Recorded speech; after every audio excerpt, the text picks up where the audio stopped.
Banda exit na po ito. Mag-exit na kami dito. Pinakuhanan ko lang yung bumili na kami ng ano dito, munggo. Masarap din yung ano dito, kopya ang munggo.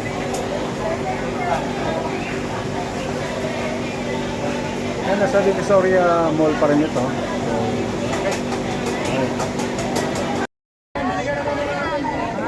O, kaya nyo to?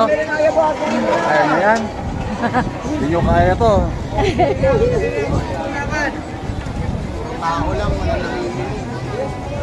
siuwi na kayo! Walang benta.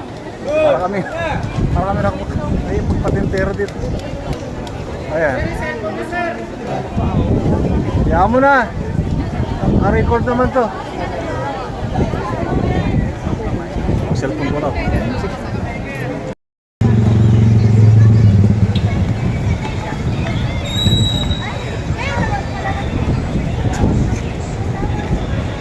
Yan no, yung dating Divisoria, bumalik na naman ulit sa pagka-dating Divisoria. Pansinin ninyo dati nung kapanahonan ni yun na yun, alam nyo na yun, wala kang makitang mga bangkita dyan, saka yung mga nakaparada dyan.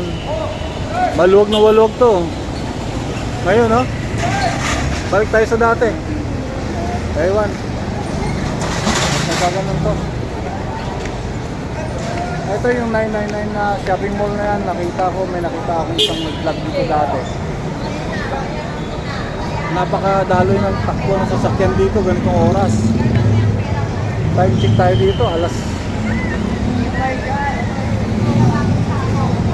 4 pa lang ng hapon.